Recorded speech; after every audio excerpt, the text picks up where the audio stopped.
So if you're watching this, I suspect that you are very lonely doing your PhD, or you are a lonely academic of some sort, and you're sort of reflecting on what can I actually do with this loneliness. I want to tell you a story. Hang in there, and then there'll be a lesson at the end of this that will bring it all together. So the story is about when I was doing my PhD. I'm now a professor, an associate professor.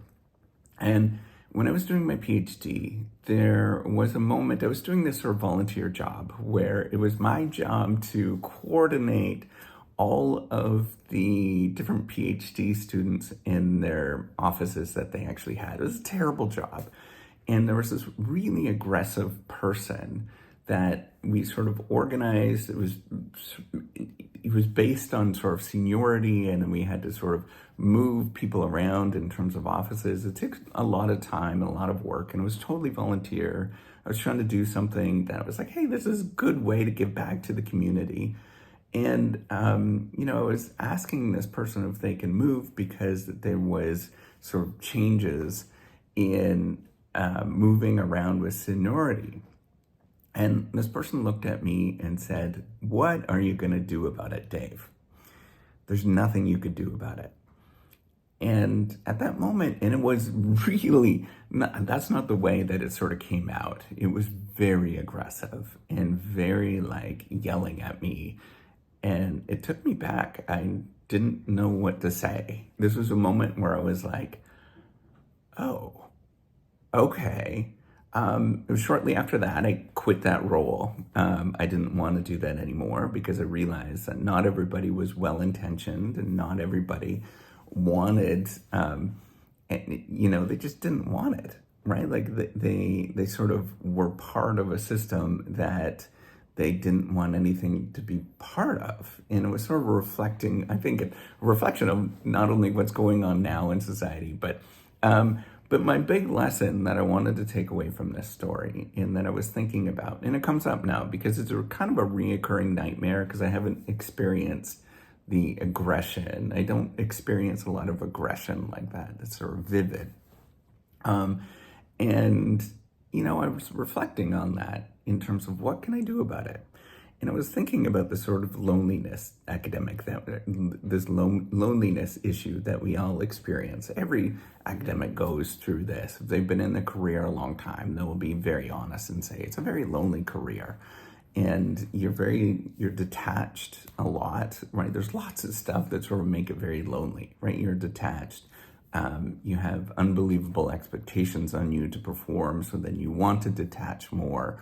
That there is the only way that you can often do a lot of the things that you're doing is by working by yourself, because it's hard to work collectively. A lot of people talk about working in, with co-authors and stuff. It's still lonely work, right? Like you meet with your co-author for half an hour and then you go and work by yourself for a week. And this is the nature of what we actually do. And so what can you actually do about this, right? Like, what can you do about it, Dave? And the truth is I can't fix that. You can't fix it either. It's the nature of the beast. But what you can do is pull back a little bit and not be so focused, I guess, is the issue, right? Like the reason why you feel alone and the reason why you are feeling isolated is because you're focusing so much on performance. You're focusing so much on getting something done that you're pushing away the rest of the world around you. And I know when I say that, it doesn't necessarily, people don't understand that, right? They don't get it unless you're in it. And in order for you to actually get what I'm talking about, you're going to have to not push away as much. You're going to have to take a step back and say, I'm okay. Why am I actually doing this? I can actually have a meeting with somebody. I can go out for coffee with somebody. I can go for a walk with somebody. I can talk to somebody. I can say hi. I can smile. All of those things require energy. They require you to collectively believe that you can do this, that you can not be lonely. And it's really a choice in the sense that you choose to engage with the world, and you choose to push back, like how a football player, they call it, I think it's straight arm, right? Where you push back against that sort of belief that you have to get all of this stuff done. And the truth is, you probably do, right? Like those demands are very much real, and your job collectively depends on it. But you take a step back and you say, why? What's going to happen if I don't? What are you going to do about it? And when you do that, when you take that step back and you don't necessarily absorb all of that stress, and you say, I can do this. I can build things around me. I know that's going to take a little bit more work. I know that that's going to take away from my performance and how I behave, but I can make my life okay. And as you go through the PhD program, as you go through academic life, you realize that these demands don't go away. In fact, they get worse, right? Like all of those demands, they actually get worse. The first couple of years, you really have a group of people that you do see on a regular basis. But after a couple of years, it's just you and maybe your advisor. Maybe you don't get along with your advisor. And it feels more and more isolating. And, as you go through the profession, it does get more and more isolating. And I thought somebody had told me this one time that, this was going to change, right? It was a senior faculty member that I knew, and they told me that this was going to change and you're not going to feel as lonely. It's not true. That doesn't go away.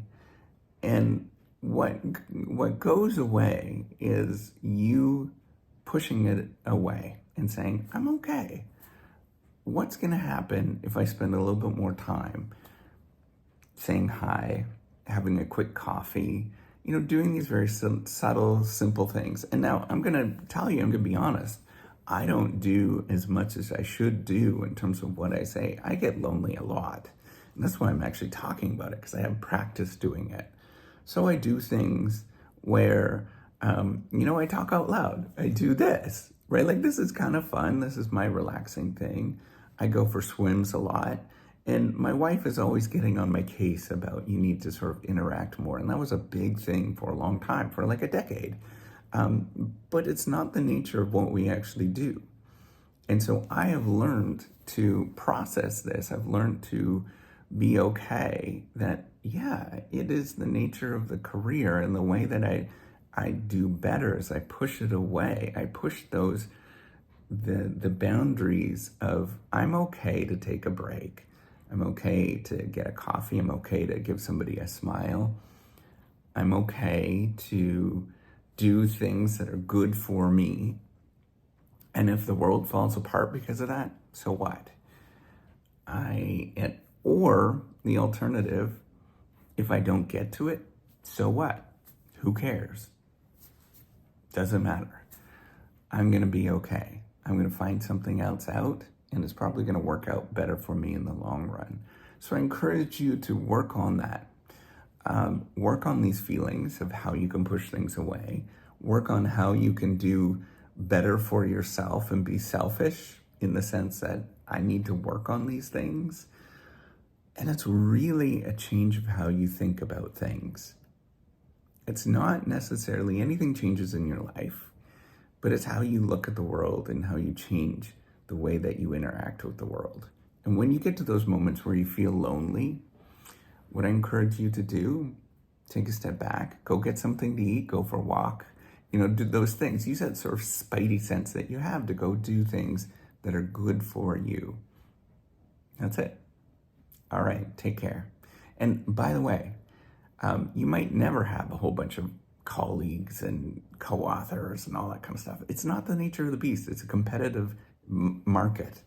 What you need to do is just learn how to live within that so that you can be good inside. That's it. All right, take care and have a wonderful day. Bye.